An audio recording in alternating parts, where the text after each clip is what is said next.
ഈശംസിഹയ്ക്ക് സ്തുതിയായിരിക്കട്ടെ. ആരാധന, ആരാധന, ആരാധന, ആയിരം ആരാധന, ആത്മാവിൽ ആരാധന, യേശുഭവനിൽ ആരാധന, 40 മണി ആരാധന.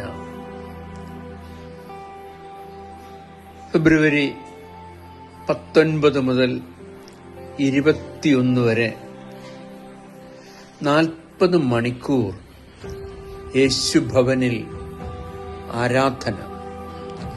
ഇസ്രായേൽ ജനം കാത്തിരുന്ന രക്ഷകനായ ഈശോ, ആട്ടിടയർ പാടി സ്തുതിച്ച ഈശോ,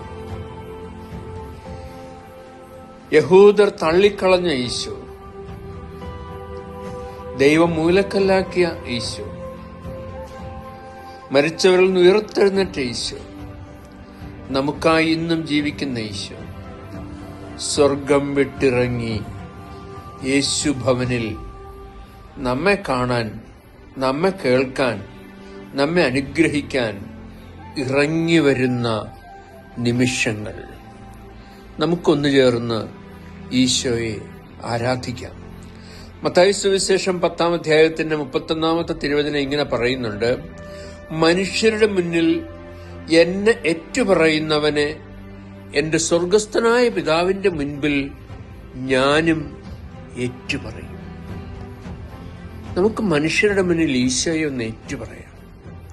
അപ്പൊ സ്വർഗസ്ഥനായ പിതാവിന്റെ മുന്നിൽ ഈശോ നമ്മെയും ഏറ്റുപറയും.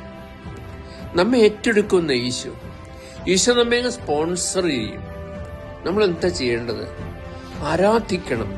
ആത്മാവിലും സത്യത്തിലും ആരാധിക്കണം. നിർമ്മലമായ ഹൃദയത്തോടെ അവന്റെ മുന്നിൽ നാം ഇരിക്കുമ്പോൾ അവൻ നമ്മെ ഏറ്റെടുക്കും.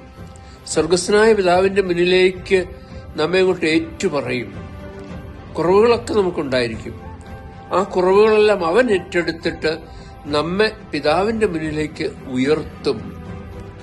നാം എന്ത് ചെയ്യണം? അവന്റെ മുന്നിലായിരിക്കണം. വിശുദ്ധിയോടെ, ശാന്തതയോടെ, എളിമയോടെ, വിശ്വാസത്തോടെ നമുക്ക് ഈശോയുടെ മുന്നിൽ ആയിരിക്കാം. എല്ലാവർക്കും ഒന്നും വരാൻ പറ്റില്ലേ? യോഹന്നാൻ സുവിശേഷത്തിൽ ഈശോ പറഞ്ഞില്ലേ, എന്റെ പിതാവിനാൽ ആകർഷിക്കപ്പെട്ടല്ലാതെ ഒരുവനും എന്റെ അടുക്കിലേക്ക് വരാൻ സാധിക്കില്ല. എന്റെ പിതാവിൽ നിന്ന് വരം ലഭിച്ചാലല്ലാതെ ആർക്കും എന്റെ അടുക്കിലേക്ക് വരാൻ സാധിക്കില്ല. നമുക്കൊന്ന് ശ്രമിക്കാം. പിതാവ് നമ്മെ ആകർഷിക്കുന്നുണ്ടോ? പിതാവിൽ നിന്ന് വരം തരുന്നുണ്ടോ? യേശുഭവനിലെത്തി അവന്റെ മുന്നിൽ നിന്ന് അവനെ ആരാധിക്കാൻ കഴിയുന്നുണ്ടെങ്കിൽ പിതാവിനാൽ നാം ആകർഷിക്കപ്പെട്ടു കഴിഞ്ഞു. പിതാവിൽ നമുക്ക് വരം ലഭിച്ചു കഴിഞ്ഞു. നാം അവനെ ഏറ്റുപറയുമ്പോൾ അവൻ പിതാവിന്റെ മുന്നിൽ നമ്മെയും ഏറ്റുപറയും. ആമേൻ.